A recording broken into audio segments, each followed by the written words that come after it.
नमस्कार। सेहत से जुड़े हमारे खास कार्यक्रम हेल्थ गुरु में स्वागत है आप सभी का। मैं हूं आपके साथ ज्योति सिंह।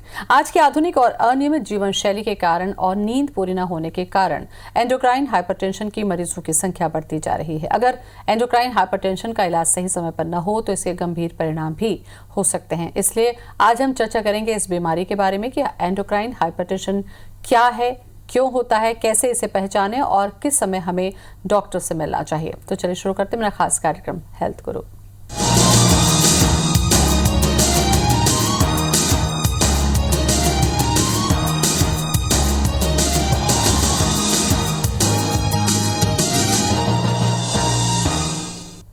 हाइपरटेंशन ये जो शब्द है ये हम सब ने सुना है, लेकिन एंडोक्राइन हाइपरटेंशन क्या होता है? क्या ये सामान्य हाइपरटेंशन से अलग होता है? क्या इससे ब्लड प्रेशर के तौर पे देखा जा सकता है? ऐसे बहुत सारे सवाल मुझे लगता है आज हमारे जहन में उठेंगे। इसका समाधान करने के लिए हमारे साथ जुड़ रहे हैं NHMMI से हमारे खास मेहमान डॉक्टर शिवेंद्र वर्मा। डॉक्टर शिवेंद्र, बहुत बहुत स्वागत है आपका। धन्यवाद। डॉक्टर शिवेंद्र, सबसे पहला सवाल यही है, चूंकि एंडोक्राइन के बाद में जुड़ा हुआ है हाइपरटेंशन। हाइपरटेंशन को ज़्यादातर हम समझते हैं कि ये ब्लड प्रेशर का कारण है या ब्लड प्रेशर का एक रूप है, तो इन दोनों में क्या अंतर है? शुरुआत जानकारी से यहीं से करें।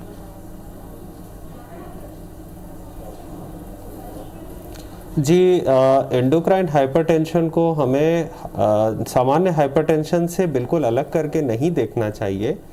अगर देखें कि जो कॉमन हाइपरटेंशन है, जिसको बिनाइन हाइपरटेंशन या एसेंशियल हाइपरटेंशन भी कहते हैं, ये करीब 25% जनसंख्या में होता है।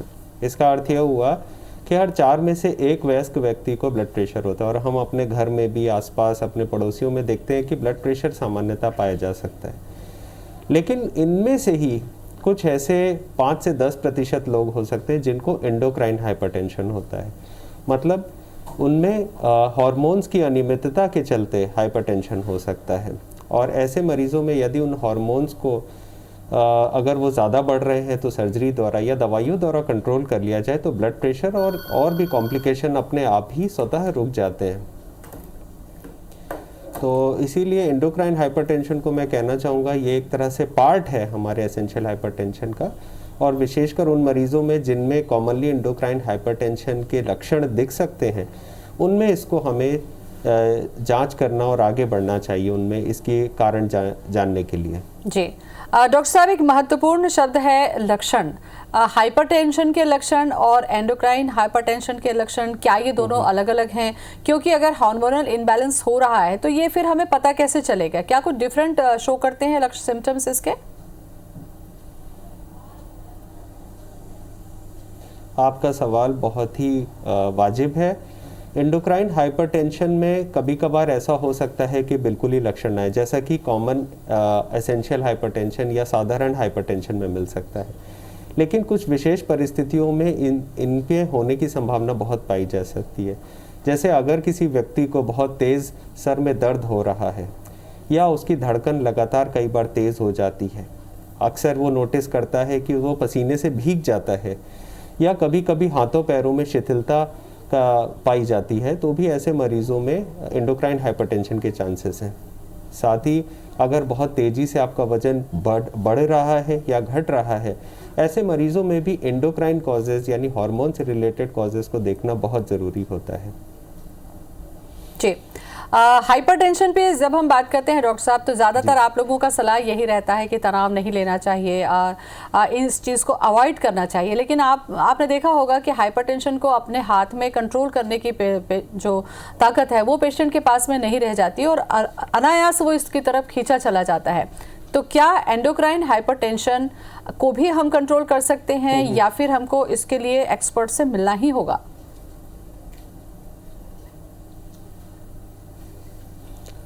देखिए, कोई भी अगर हाइपरटेंशन हो तो चाहे एंडोक्राइनोलॉजिस्ट हो, चाहे हार्ट के डॉक्टर्स हों या जनरल फिजिशियन हो, वो कुछ कॉमन सलाह ज़रूर देते हैं जो सब पर लागू होती हैं, जिसमें एंडोक्राइन हाइपरटेंशन भी है। जिसमें आप पूरी नींद लें, तनाव ना लें, फल सब्जियों का सेवन अधिक मात्रा में करें, स्मोकिंग या अल्कोहल जैसे पदार्थों के सेवन करने से बचें। ये तो तमाम चीज़ें हैं जो कि हर किसी ब्लड प्रेशर के मरीज़ के लिए लागू होती हैं। लेकिन एंडोक्राइन हाइपरटेंशन कुछ परसेंट मरीजों में होता है, इनमें थोड़ी सी मामले थोड़े अलग होते हैं, जैसे कि ये हार्मोन की गड़बड़ियों से होते हैं। ये ऐसा नहीं है कि स्ट्रेस की वजह से हो रहे हों या सामान्य हाइपरटेंशन की तरह सिर्फ दवाइयाँ इसका इलाज है। तो अगर हम उन हार्मोन्स को सही समय में पकड़ लेते हैं तो इस एंडोक्राइन हाइपरटेंशन का इलाज कम्प्लीटली किया जा सकता है। और कई बार ऐसे केसेस देखे गए हैं कि अगर एक छोटा ट्यूमर जो अधिक मात्रा में एक विशेष प्रकार का हार्मोन निकाल रहा होता है, उसका हम अगर इलाज कर देते हैं सर्जरी के द्वारा, तो जो ब्लड प्रेशर 200-250 तक रहता है ऐसे मरीजों में, वो बिल्कुल नॉर्मल हो जाता है और उसको किसी दवाई की ज़रूरत नहीं पड़ती। तो इसका हमारे जो उद्देश्य है एंडोक्राइन हाइपरटेंशन को प्रकाश में लाने का, कि भले ही हम 100 में से केवल 5 मरीजों को पकड़ सके जिनको शायद एंडोक्राइन हाइपरटेंशन होगा, लेकिन यदि हम उन्हें समय पर पकड़ सकें तो जो ब्लड प्रेशर बहुत ही हाई उनमें चला जाता है, उनको दवाइयाँ 4-5 खानी पड़ती हैं, उससे वो कम्प्लीटली बच सकते हैं। बिल्कुल उनका आप कह सकते हैं कि हाइपरटेंशन पूर्णतया उसका इलाज हो सकता है जड़ से। डॉक्टर साहब, अब तक की आपकी जितनी बातचीत है उसमें मुझे ये समझ में आ रहा है, क्या ऐसा भी हो सकता है कि किसी और बीमारी से भी परेशान है कोई व्यक्ति, उसकी वजह से भी एंडोक्राइन हाइपरटेंशन हो सकता है?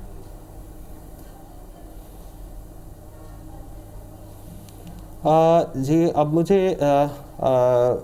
ये और बीमारियों में भी एंडोक्राइन हाइपरटेंशन हो सकता है, क्योंकि कुछ ऐसी बीमारियां होती हैं जिनको हम एंडोक्राइन हाइपरटेंशन कहते हैं।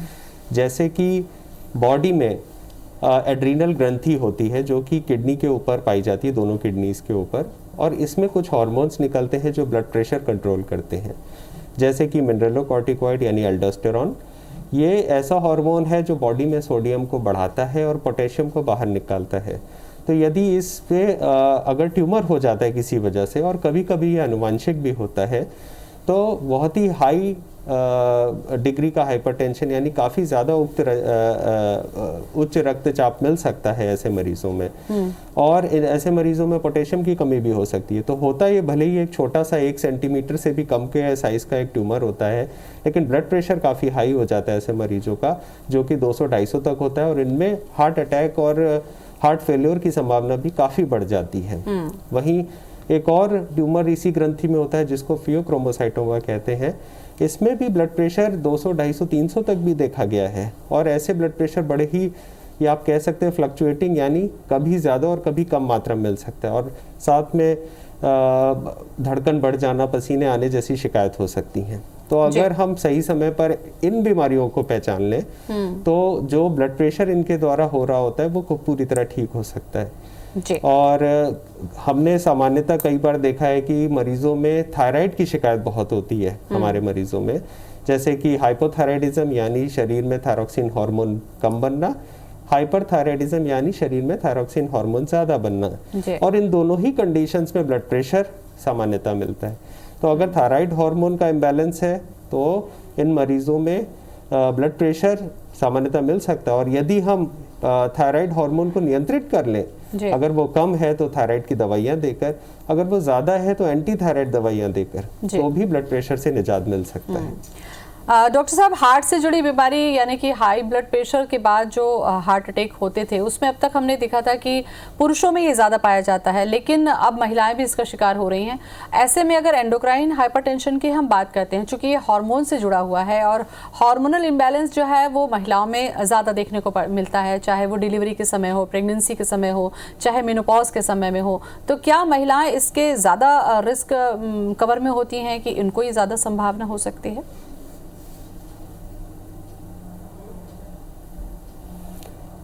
यदि हम बात करें एंडोक्राइन हाइपरटेंशन की, तो इनकी संभावना दोनों ही पुरुषों और महिलाओं में सामान्यतः बराबर की रहती है। लेकिन आपका कहना सही है कि महिलाओं में आप कह सकते हैं कि हार्मोन जिनमें एस्ट्रोजन और प्रोजेस्टेरोन हार्मोन्स बहुत ही कॉमनली इन महिलाओं में ऊपर नीचे होते हैं, जैसे कि माहवारी के समय या डिलीवरी प्रेगनेंसी के समय और इवन मीनोपॉज के समय। तो कई बार ऐसा होता है कि जब महिलाएं अपने मीनोपॉज के टाइम में होते हैं और अचानक से इन हार्मोन्स में कमी आती है, तो भी ऐसे केसेस में ये देखा गया है कि ब्लड प्रेशर थोड़ा सा हाई मिलता है। तो यहाँ पर भी एंडोक्राइन हाइपरटेंशन का एक रोल पाया जाता है। और अगर ऐसे समय में महिलाओं को और भी सिम्टम्स आ रहे मेनोपॉज से जुड़े तो हार्मोन रिप्लेसमेंट थेरेपी भी कंसीडर की जा सकती है। उनको हम थोड़े समय के लिए छोटी मात्रा में एस्ट्रोजन हार्मोन देकर ना केवल पोस्ट मेनोपॉजल सिम्टम से बचा सकते हैं बल्कि साथ ही साथ ब्लड प्रेशर भी कंट्रोल किया जा सकता है। बिल्कुल। डॉक्टर साहब, मेजर जो रीज़न है, मतलब प्रमुख जो कारण है ऐसी बीमारियों के, वो क्या देखते हैं आप? चूंकि हाइपरटेंशन के तो आपने जिक्र किया ही, क्या उससे हटके इसका कुछ खास कारण होता है जिससे हम बचें तो शायद इससे बच जाएं?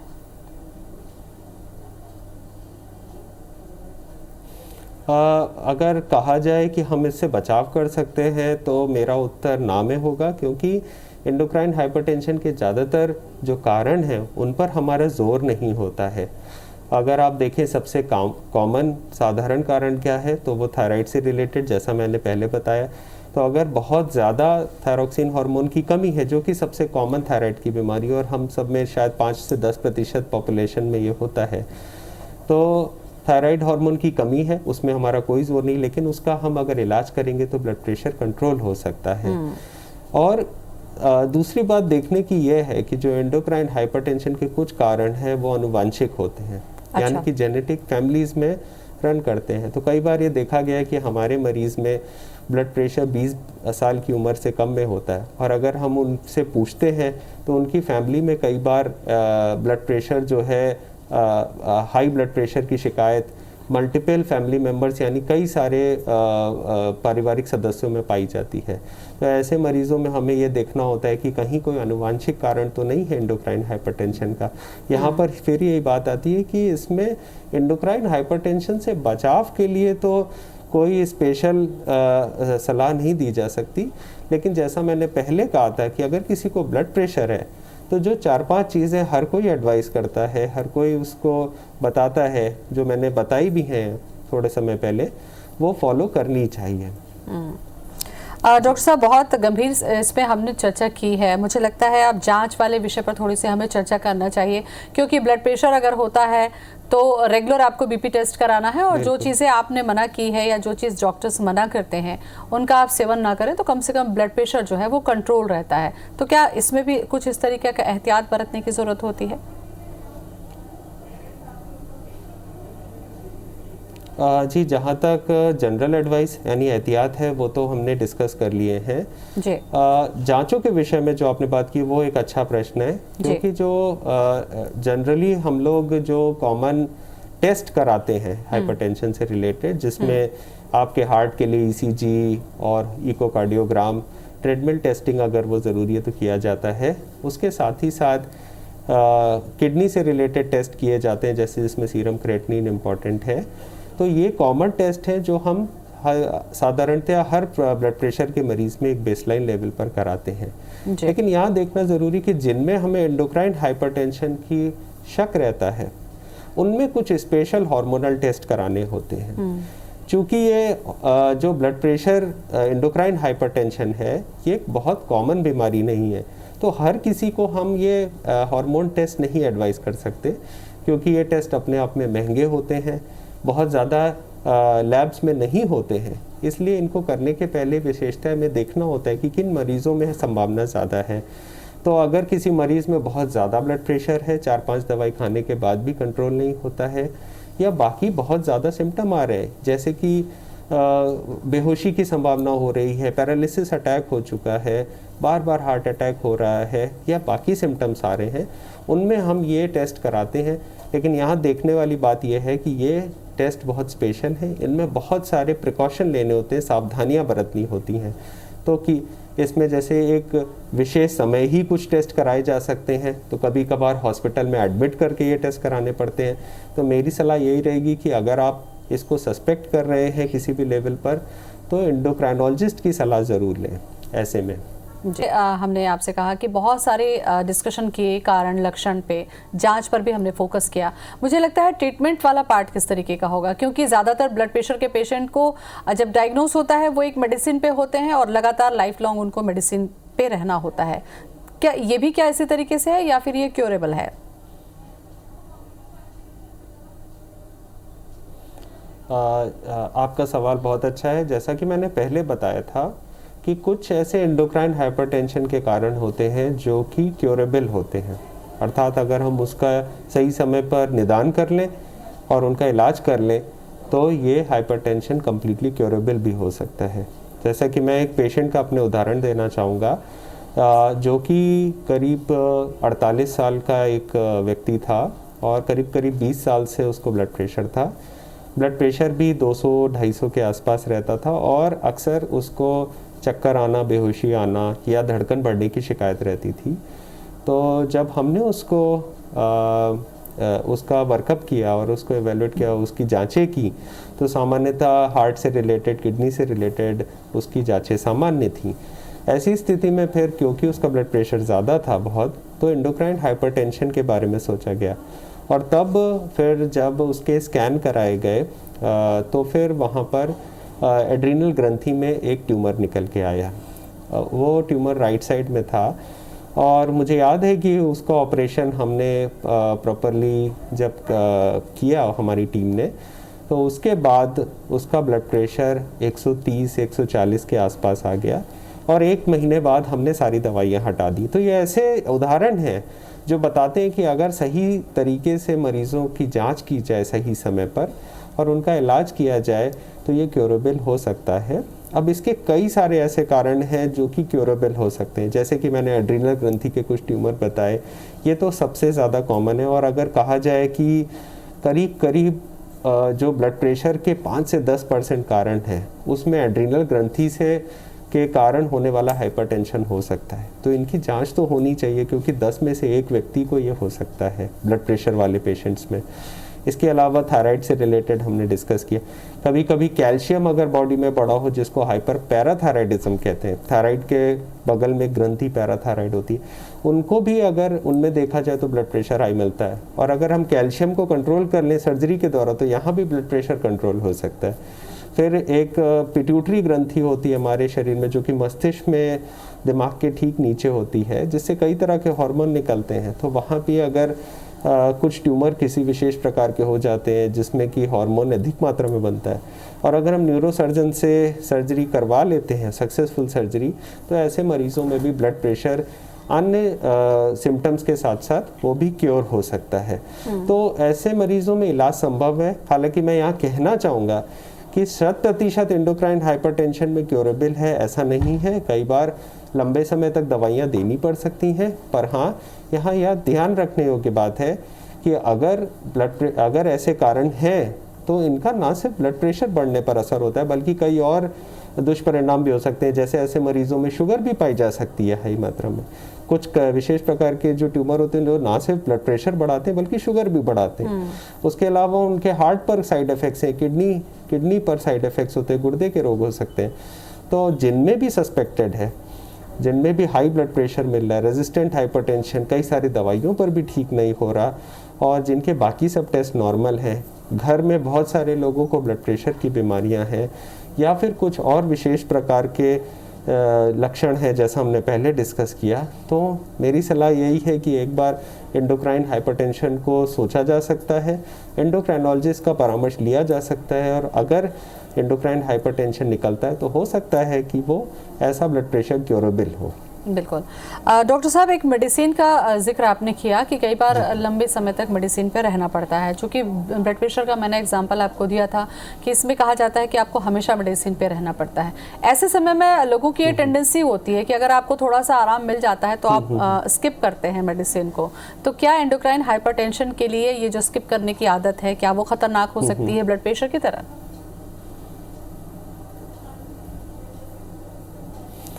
मैं आपको ये कहना चाहूँगा कि ये जो भ्रांति है ये ब्लड प्रेशर के साथ साथ शुगर के मरीज़ों में भी होती है कि यदि एक बार उनका ब्लड प्रेशर नॉर्मल आ जाए या ब्लड शुगर नॉर्मल आ जाए तो वो सामान्यतः दवाई छोड़ देते हैं या अपने मन से कम कर देते हैं, जबकि ऐसा नहीं है। दोनों ही बीमारियों में ये ज़रूरी है कि दवाइयों को बराबर कंटिन्यू किया जाए, लिया जाए, भले ही आपका ब्लड प्रेशर या ब्लड शुगर नॉर्मल है। और अगर आप दवाई कम करना चाह रहे हैं या छोड़ना चाह रहे हैं तो डॉक्टर के परामर्श के बिना कतई ऐसा ना करें। और एंडोक्राइन हाइपरटेंशन में तो जनरली जो हाइपरटेंशन होता है सामान्यतः वो बहुत हाई होता है, तो ऐसे मरीज़ अगर दवाई छोड़ देते हैं तो उनमें दुष्परिणाम सामान्य हाइपरटेंशन से ज़्यादा हो सकते हैं। तो मेरी सलाह यही है कि जो भी दवाई आपको दी जाए वो एंडोक्राइनोलॉजिस्ट के द्वारा भी दी जा सकती है, कार्डियोलॉजिस्ट के द्वारा भी दी जा सकती है, जनरल फिजिशियन के द्वारा भी दी जा सकती है। उस दवाई को बिना परामर्श के कभी भी उसकी मात्रा ना बदलें या उसको बंद ना करें। बिल्कुल, काफ़ी महत्वपूर्ण जानकारी आपने दी डॉक्टर साहब। लास्ट में एक कमेंट मैं आपसे ज़रूर चाहूँगी, क्योंकि ज़्यादातर ये होता है कि नींद नहीं आ रही है, आपको गुस्सा बहुत ज़्यादा आ रहा है या बहुत ज़्यादा मोटापा है, इस वजह से हाइपरटेंशन होता है या हाइपरटेंशन की वजह से भी ये चीज़ें हो सकती है। तो हमें किस तरीके से एक हेल्दी लाइफ होनी चाहिए, एक टिप्स ज़रूर दें हमारे दर्शकों को। जी बिल्कुल, शायद जो अब मैं एडवाइस दूंगा ये ब्लड प्रेशर ही नहीं, डायबिटीज़ के लिए भी इम्पॉर्टेंट है। तो जो कुछ सलाह जो सभी को दी जाती है वो ये है कि आप स्ट्रेस फ्री रहें, मतलब आपकी नींद पूरी होनी चाहिए, 6 से 8 घंटे की भरपूर नींद लें। आप अपने खाने में नमक की मात्रा कम करें। तो ज़्यादातर हाइपरटेंशन के मरीज़ों में नमक कम दिया जाता है, सिर्फ एक आधा अपवाद छोड़ के, जो कि एंडोक्राइन हाइपरटेंशन में कुछ केसेस हो सकते हैं। तो जनरली आपको नमक कम लेना है। कैसे कम लेना है? अपने सलाद में ऊपर से नमक का छिड़काव ना करें। आप नमकीन चीज़ों का या अचार, ये जो कॉमन आइटम्स हैं इनको कम से कम प्रयोग करें, क्योंकि इनमें नमक भरपूर मात्रा में होता है। तीसरा जो इम्पॉर्टेंट है, जो हम मिस करते हैं ज़्यादातर अपने दिनचर्या में, कि हम हरी सब्जियां और फलों का सेवन नहीं करते, जबकि कई स्टडीज़ में ये मिला है कि अगर आप भरपूर मात्रा में हरी सब्जियां और फलों का सेवन करते हैं तो ब्लड प्रेशर 5 से 10 मिलीमीटर तक कम हो सकता है। तो ये आप अपने सामान्य जीवन शैली में इनका प्रयोग बढ़ा दें। चौथा जो मैं एडवाइस दूंगा कि जो कई बार मल्टीविटामिन्स हम लोग लेते हैं या हम लोग अपने मन से हेल्थ सप्लीमेंट्स लेते हैं, उनमें भी कई ऐसे पदार्थ हो सकते हैं जो ब्लड प्रेशर को बढ़ा सकते हैं। तो जो हमें सामान्यतः मेडिकल स्टोर में मिलने वाले मल्टीविटामिन हैं, उनका प्रयोग भी डॉक्टर के परामर्श पे लें। और पांचवा है कि किसी भी प्रकार के जो आपका एडिक्शन है, जैसे स्मोकिंग से बहुत ज़्यादा ब्लड प्रेशर बढ़ सकता है, या अल्कोहल, उससे बचें, उसको छोड़ दें तो बहुत ही अच्छा है। चलिए, काफ़ी अहम टिप्स भी डॉक्टर साहब आपने दिए। मुझे लगता है कि इन टिप्स का ही अगर हम पालन कर लेते हैं तो काफ़ी हद तक हाइपरटेंशन से अपने आप को बचा सकेंगे। बहुत बहुत शुक्रिया आपका।